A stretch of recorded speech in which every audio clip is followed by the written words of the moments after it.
हमारे ब्रज के संत कहते हैं कि काहू के बल भजन को काहू के आचार, व्यास भरोसे कुंवर के सोवत पाम पसार। किसी को ज्ञान का अवलंब है, किसी को आचार विचार का अवलंब है, किसी को भक्ति का अवलंब है। मैं तो किशोरी जी के भरोसे पांव पसार के सोता हूं, मुझे क्या चिंता। एक बार तुम उनके होकर तो देखो। हम होते ही नहीं, यही गड़बड़ है। तुम एक बार होने का प्रयास तो करो, वो उसका निर्वहन करेगा। प्रभु ने कहा मुझे लगता है अर्जुन आज यहां सोना नहीं चाहिए। और पांचों पांडवों को उठाकर के गोविंद दूसरे स्थान पर ले गए। द्रौपदी के 5 पुत्र वहीं सोते रह गए, जिसके बारे में गीता में लिखा है द्रौपदो द्रौपदेयाश्च। ये द्रौपदी के पुत्र बड़े बलवान थे, लेकिन मां की दृष्टि में तो वो शिशु ही होंगे।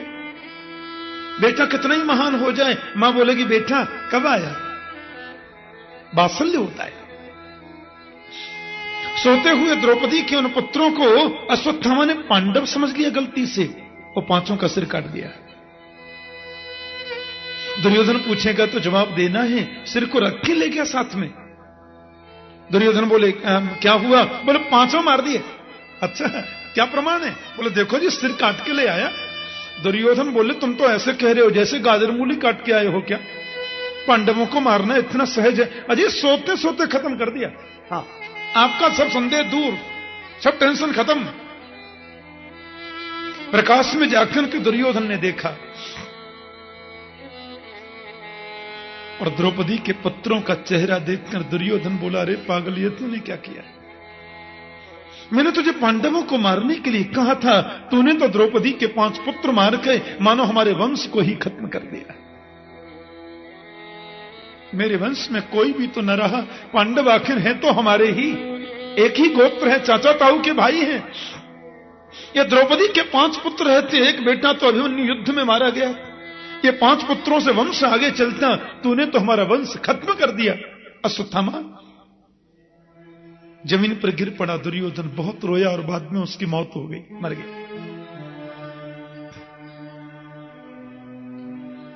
महारानी द्रौपदी ने सुना, बहुत रोई, ऐसा लिखा है। बड़ा क्रंदन किया कि माता शिशूनाम निधनम सुताना निशम्य घोरम परितप्यमाना। क्या बिगाड़ा था मेरे पुत्रों ने? क्यों मार दिया? सोते हुए बच्चों को क्यों मार दिया अश्वत्थामा ने? बार बार द्रौपदी खड़ी होती हैं, फिर गिर जाती हैं, फिर खड़ी होती, फिर गिर जाती हैं। पांडवों की आंखें नम हो गईं। हजारों नर नारी वहां एकत्र थे। क्या बिगाड़ा था उन बच्चों ने? क्यों मार दिया? सोते हुए को मारना तो बड़ा अपराध है। अर्जुन की आंखों से मन रक्त बरसने लगा। अपने गांडीव को उठाकर के बोले देवी तुम्हारे 5 पुत्रों को मारने वाला अश्वत्थामा कहीं भी होगा, मैं उसको दंडित करूंगा। रथ पर आसीन होकर चल दिए। गोविंद रथ चला रहे हैं, भगवान चला रहे हैं, अर्जुन बैठे। आगे आगे अश्वत्थामा और पीछे पीछे मेरे प्रभु का रथ। अर्जुन गांडीव लेके बैठे। अश्वत्थामा ने देखा कि ये तो अर्जुन है, मार डालेगा मुझे।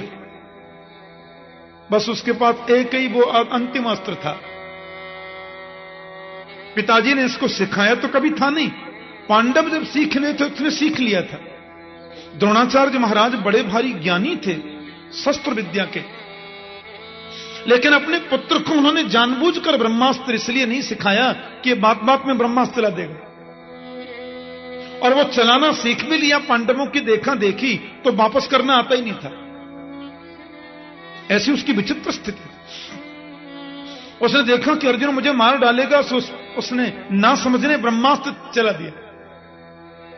अंतिम अस्त्र होता है सबसे विचित्र अस्त्र। पर ब्रह्मास्त्र अपनी ओर आते हुए महाराज अर्जुन ने देखा। अर्जुन तो घबरा कि ये क्या किया इसने?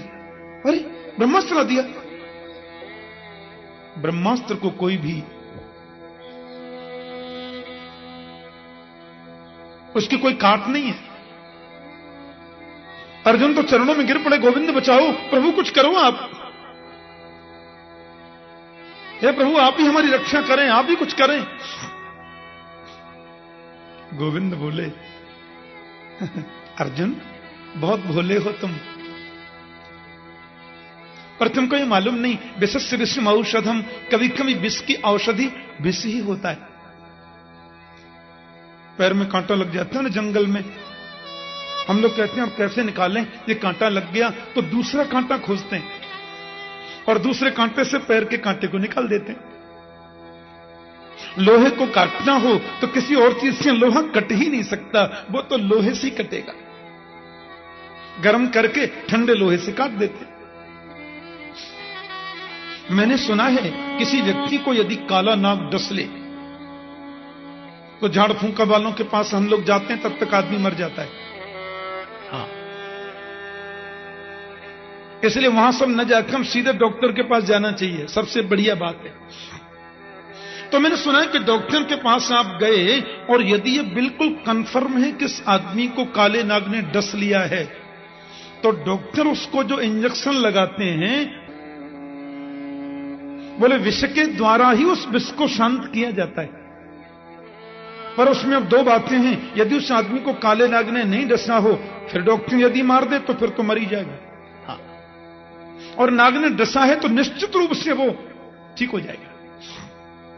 तो विषस्य विषम औषधम, कभी कभी विष की औषधि विष होता है।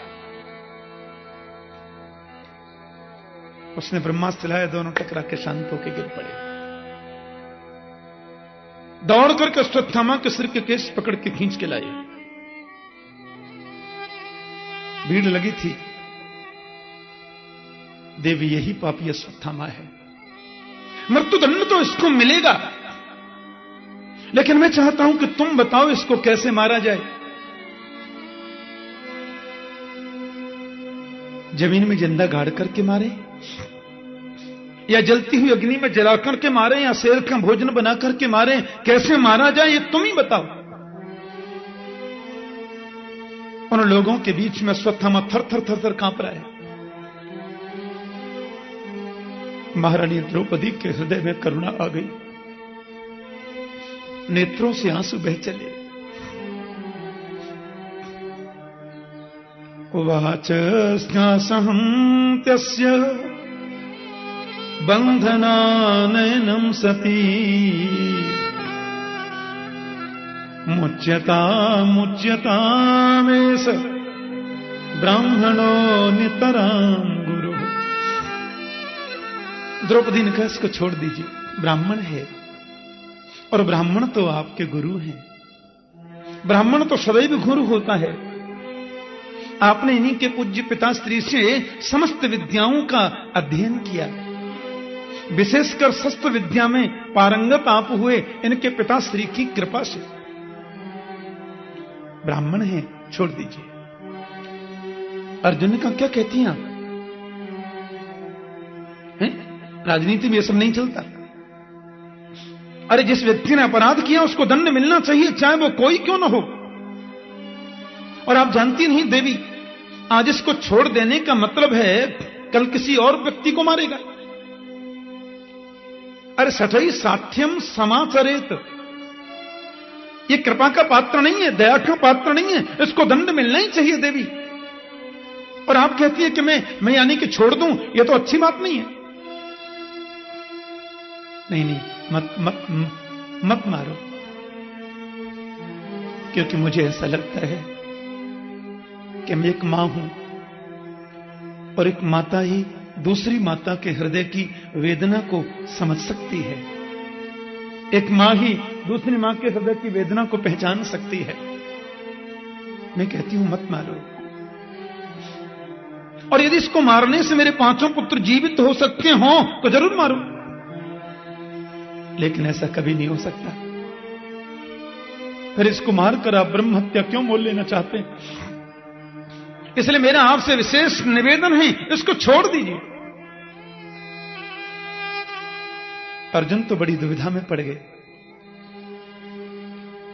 युधिष्ठिर जी की ओर इशारा करके बोले, भाई जी आप बताइए इसको मारना चाहिए कि नहीं? युधिष्ठिर बोले, देख लो भैया, देखो हाँ, धर्म ग्रंथों में जैसा लिखा हो वैसा ही होना चाहिए, कहीं कुछ गड़बड़ न हो जाए। भीमसेन से पूछा, भाई जी आप क्या कहते हैं, इसको मारना चाहिए कि नहीं? भीमसेन बोले, तू छोड़ देगा तो मैं मार दूंगा, ऐसे पापी को तो मारना ही चाहिए, इसको तो मृत्युदंड मिलना ही चाहिए। नकुल सहदेव बोले, मजले भैया बिल्कुल ठीक कहते हैं, मृत्युदंड का अधिकारी है, मारो ही इसे।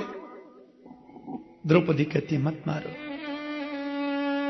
मेरे गोविंद ने जिसको सखी का भाव दिया, मेरे प्रभु ने जिसको सखी कहकर पुकारा, उसके मन में किसी के प्रति दुर्भाव कैसे आ सकता है? महारानी द्रौपदी के हृदय में करुणा छा गई। अर्जुन बड़ी दुविधा में किया जावे क्या?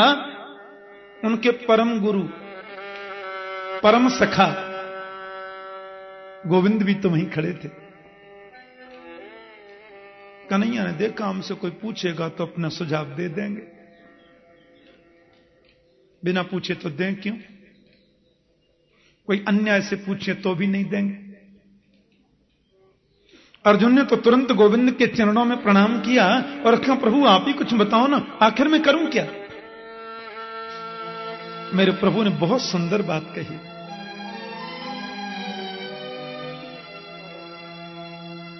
कि ब्रह्म बंधुर्न हन्तव्य आतताई बंधारहण मयैवो भयमां नातं परिपाह्यनुशासनम्। ब्राह्मण कैसा भी क्यों न हो, उसको मृत्युदंड देना मना है। ब्राह्मण कैसा भी क्यों न हो, उसको मारना बिल्कुल मना है। और बाल हत्यारा कोई भी क्यों न हो, उसको छोड़ना भी मना है। अब तुम जानो, बोलो जय श्री कृष्ण। एक बार फिर सुन लो, ये ब्राह्मण है इसलिए इसको बिल्कुल मारना नहीं, ये बाल हत्यारा है इसलिए इसको बिल्कुल छोड़ना नहीं। युधिष्ठिर जो कहते हैं वो तुम्हें करना चाहिए, छोटे भाई हो तुम। भीमसेन ने जो कहा है वो बिल्कुल गलत नहीं कहा। द्रौपदी जो कहती है वो तो सत्य ही है, और मैं जो कहता हूं वो गलत हो ही नहीं सकता।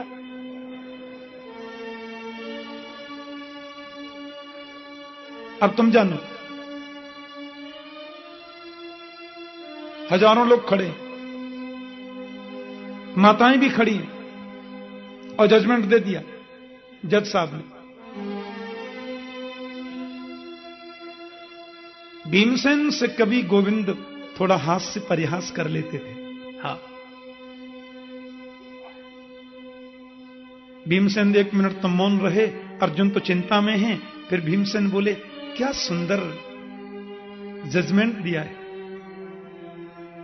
आप जैसे न्यायाधीश 2-4 और हो जाएं गोविंद, प्रभु ने कहा सुनिए, जहां जरूरी न हो वहां अपने विचार व्यक्त मत कीजिए, मैंने बोल दिया ना। और फिर अर्जुन ने गीता सुनी है। दादा आपको नहीं मालूम, अर्जुन को इससे ज्यादा कुछ बताने की जरूरत नहीं है। शिष्यस्ते हम साधिमाम ताम प्रपन्नम। गोविंद से उसने शिष्यत्व स्वीकार किया है? उनको अपना गुरु माना है। और कभी कभी तो इस पर जोर देना ही चाहिए। अब अर्जुन सोचते हैं मारना भी है, छोड़ना भी है, मारना भी नहीं, छोड़ना भी नहीं। द्रौपदी कहती है वो भी करना है, युधिष्ठिर बोलते हैं वो भी करना है, भीम दादा कहते हैं वो भी करना है, और गोविंद ने जो कहा वो करना ही करना है। भरी सभा में आधी दाढ़ी मूड़ दी, आधी मूछ मूड़ दी। उसके मस्तिष्क में ब्रह्म तेज की मणि थी, वो मणिम जहार मूर्धन्य, उसके मस्तिष्क से मणि को खींच करके धक्के देके सभा से बाहर निकाल दिया। ऐसे ही ब्रह्मबंधु नाम बधो नान्योस्ति दैहिक।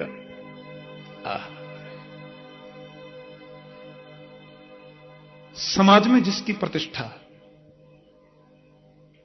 समाज में जिसके प्रति लोगों का उच्च भाव, उस व्यक्ति का सामाजिक बहिष्कार कर देना किसी मृत्युदंड से कम नहीं है। हां, और मरने वाला तो इतने में मर गया।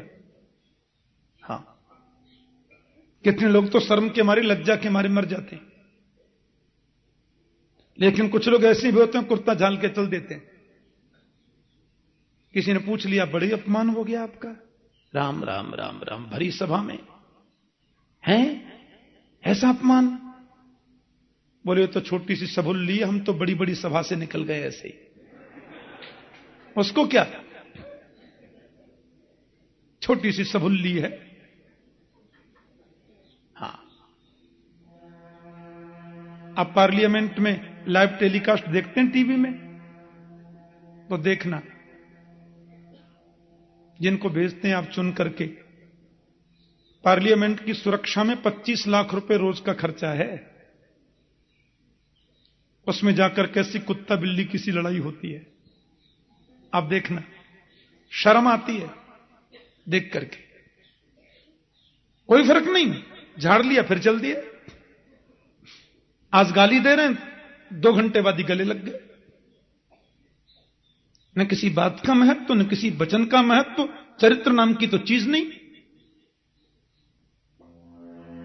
ये राष्ट्र तो गोविंद के भरोसे चल रहा है। बोलो जय श्री कृष्ण।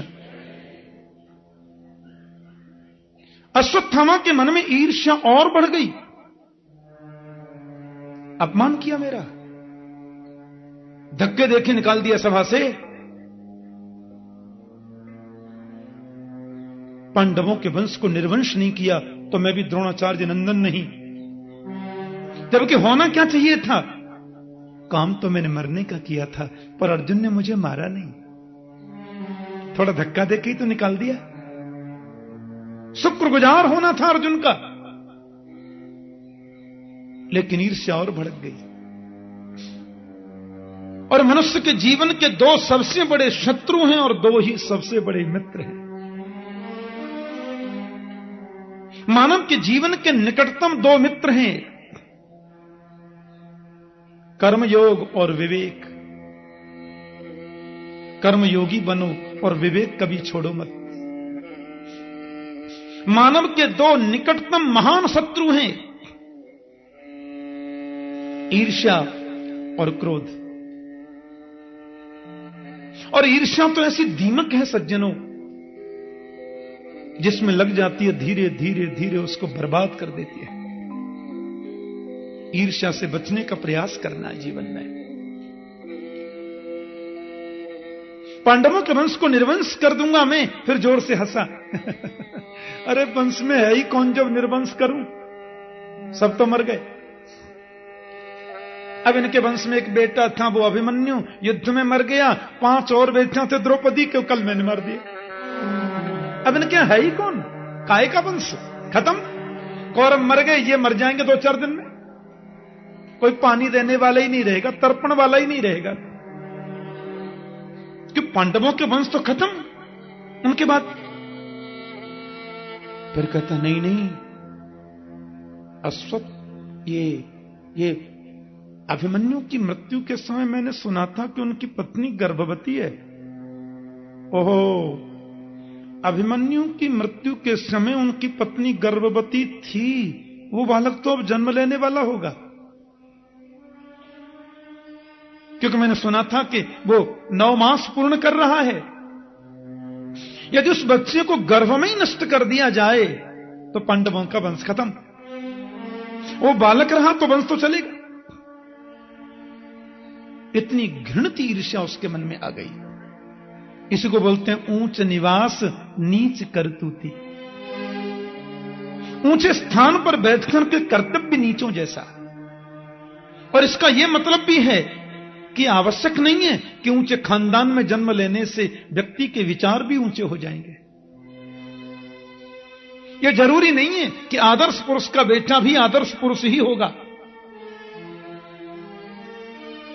हिरण्यकश्यपु के प्रहलाद भी हो जाता है।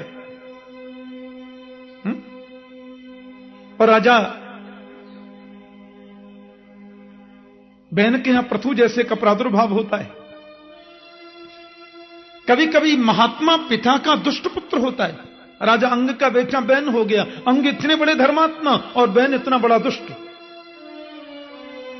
और हिरण्यकश्यप इतना बड़ा दुष्ट, और प्रहलाद परम भागवत। 12 भागवतों में प्रहलाद का नाम आता है। 12 जो भागवत हैं उसमें नाम आता है हिरण्यकश्यप के पुत्र का। कितनी बड़ी आदर्शता। 12 भागवतों में ध्रुव का नाम नहीं है, प्रहलाद का नाम है, क्योंकि प्रहलाद का स्थान बहुत ऊंचा है। ध्रुव ने तो भगवान को भजा, लेकिन कामना थी। प्रहलाद तो बोलते हैं यदि राशि समय कामान बरांस्वाम बरदर्शभ कामानाम हृदय संदोहम भवतस्तु वृणे बरम।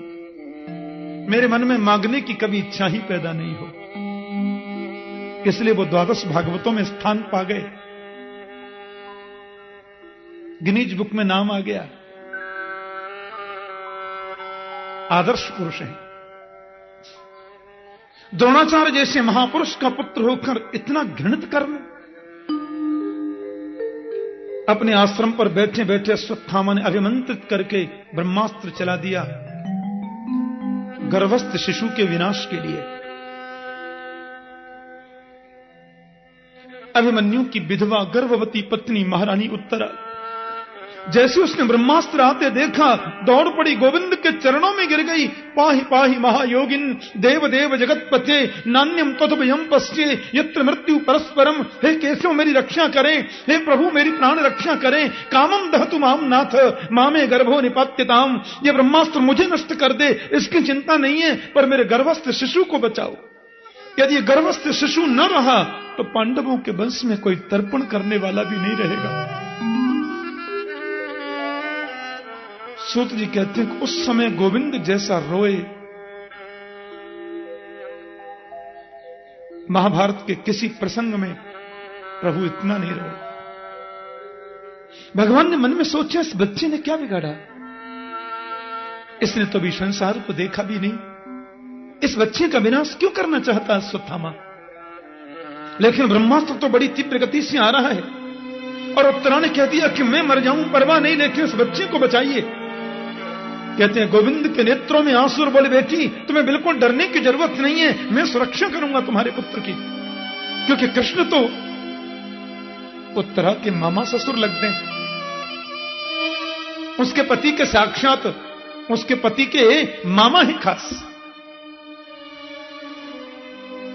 और सूक्ष्म रूप लेकर के मेरे गोविंद उत्तरा के गर्भ में ही प्रवेश कर गए,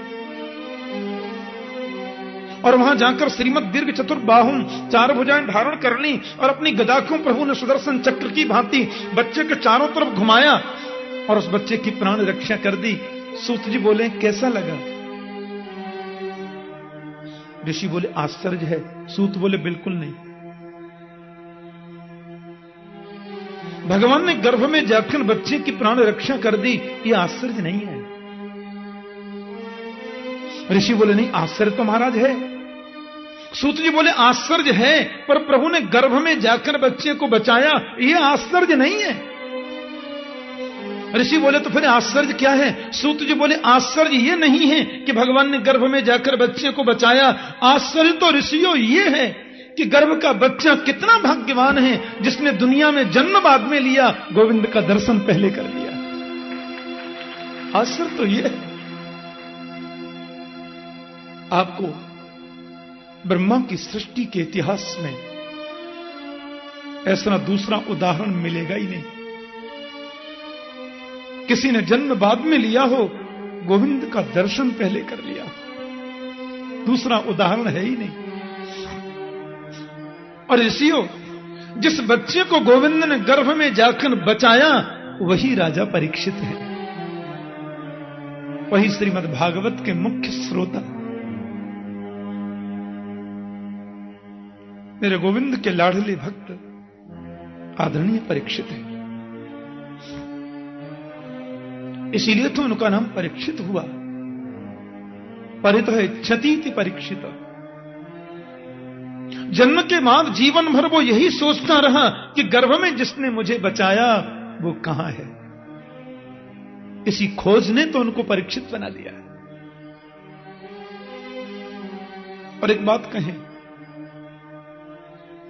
एक रूप से भगवान उसके गर्भ में है और प्रत्यक्ष रूप से सामने भी खड़े हैं और मानो वे कुछ ऐसा दिखा रहे हैं कि मैं कुछ मंत्र सा पढ़ रहा हूं।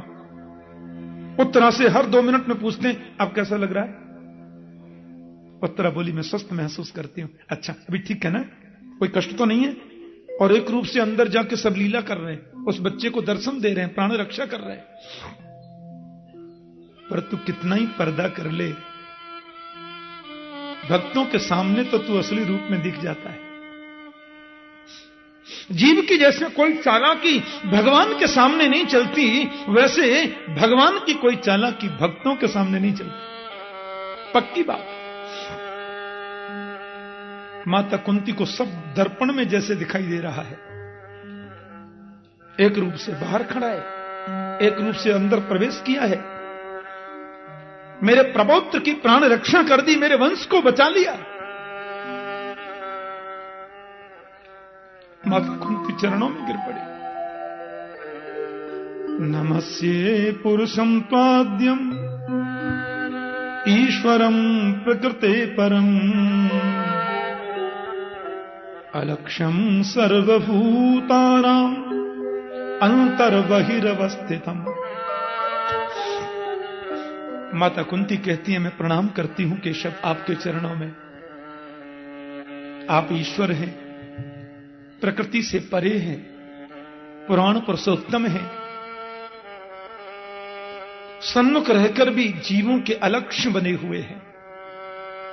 वैसे तो अंतर वही रवस्थितम, बाहर भीतर सर्वांतर्यामी आप हैं। मैं आपको प्रणाम करती हूं। आप वही भगवान मत्स्य हैं जिन्होंने वेद की सुरक्षा की। आप वही नृसिंहदेव हैं जो भक्त वांछा कल्पतरु हैं। आप वही वराह हैं जिन्होंने देवताओं को संरक्षण दिया। आप मेरी वही मोहिनी हैं।